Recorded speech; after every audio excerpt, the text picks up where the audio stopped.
Well, I called it, right now, this is the room of unfinished paintings. There's a bunch of paintings I have on the go right now. I feel like I haven't had one finished painting in like 2 months, and I feel like I'm gonna have, you know, in a couple weeks, like 20 finished paintings. And it's basically because I've been working in stages. So what's this painting you're working on now? So this is Union. This here is Union Street, and it's Union Street from April. Earlier, I was doing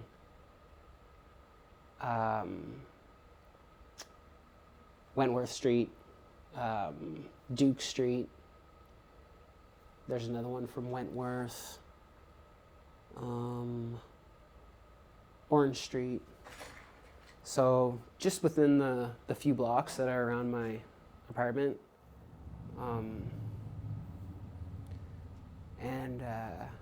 Yeah, like I said, I've been working in stages, so.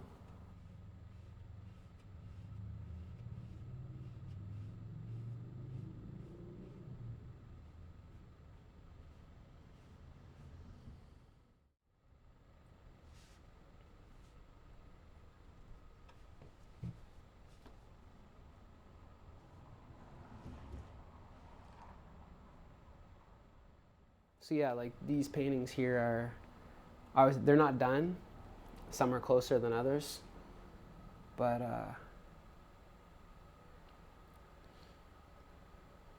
And these are all uptown St. John. yeah. Do you find when you walk uptown, you see things differently through maybe like a lens of an artist? Yeah. I do think that there's a way of seeing things that I really enjoy, where everything kind of becomes material for a painting. And that's fun, but it's also like a grounding experience, because it helps me pay attention to what's right in front of me. So like you're definitely right. Like I do feel that way. And the progression of your paintings are really you can see like a journey in your the way you look at things. I'm working on these in stages, and I let them sit for a while. When I come back at them, I'm looking at them differently, and I'm in a different emotional state, and different things are happening to me. And that entire kind of drawing that you did in like warm pigments, you are going back at it maybe the next time and doing the whole drawing right over top of it. That approach helps create depth visually, but maybe more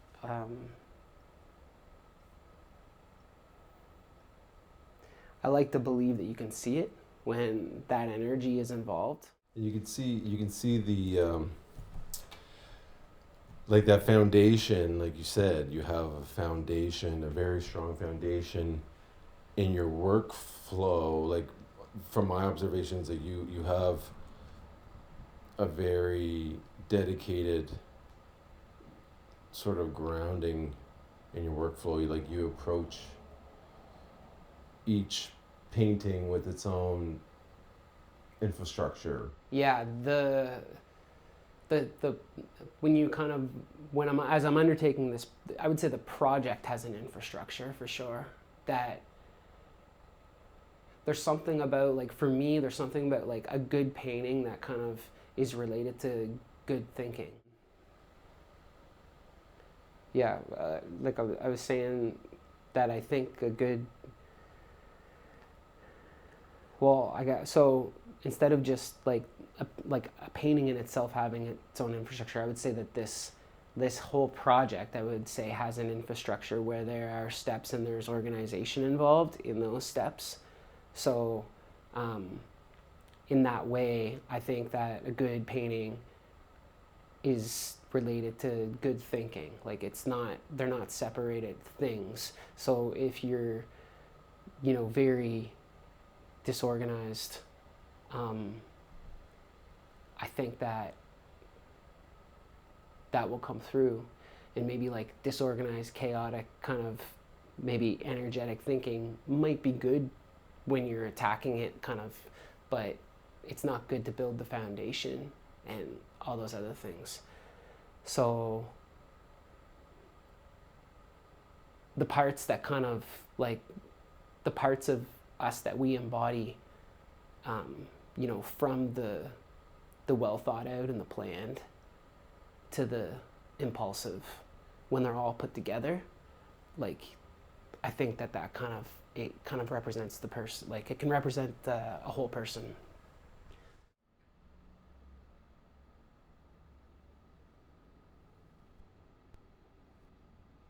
Would have been nice if I had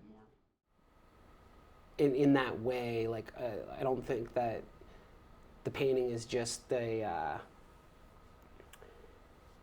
it's not just a representation of good thinking, but it's also, a good painting should also tell the truth.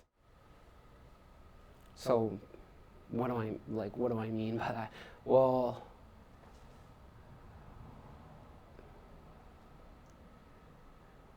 I feel like I don't know, I feel like there's a problem. Like I feel like I do feel like I have like something to say.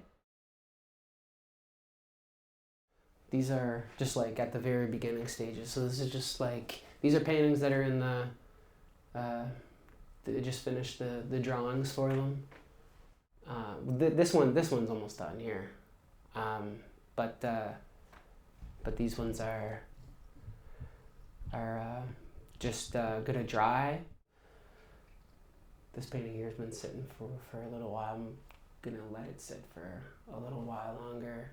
But it was a part of kind of maybe 10 paintings that I'm doing that are similar. One of them sold. I did bring one up to Fredericton and it sold, but I'm gonna hold on to this one, and I have another two that I'm holding on to for a little bit.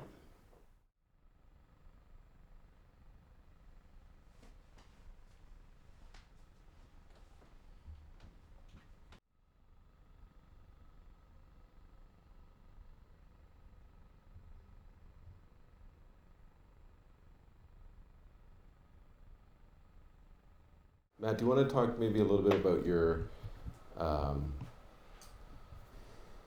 portrait process? Yeah, the building of it would be the same in a lot of ways, but since this is, I painted this painting last year, so where I was at, and what I was thinking about has changed. So I definitely did like build that painting in the same way. Like I definitely constructed it. Generally, I'm building it in the same way. This was a reference from a bed and breakfast in town. That building is a historic building. I think it was built in 1877 after the Great Fire. And I thought that the inside, it's all still got Victorian, like Victorian era furniture and everything in the room. So really, really cool.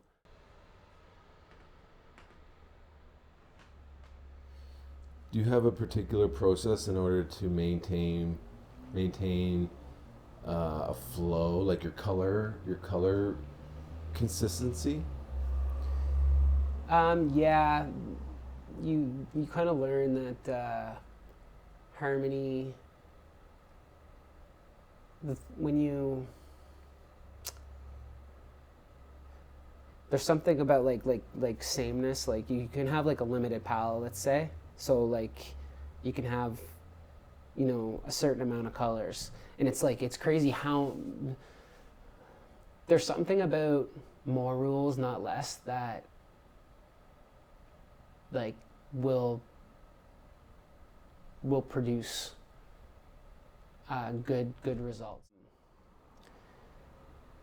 It's very easy to,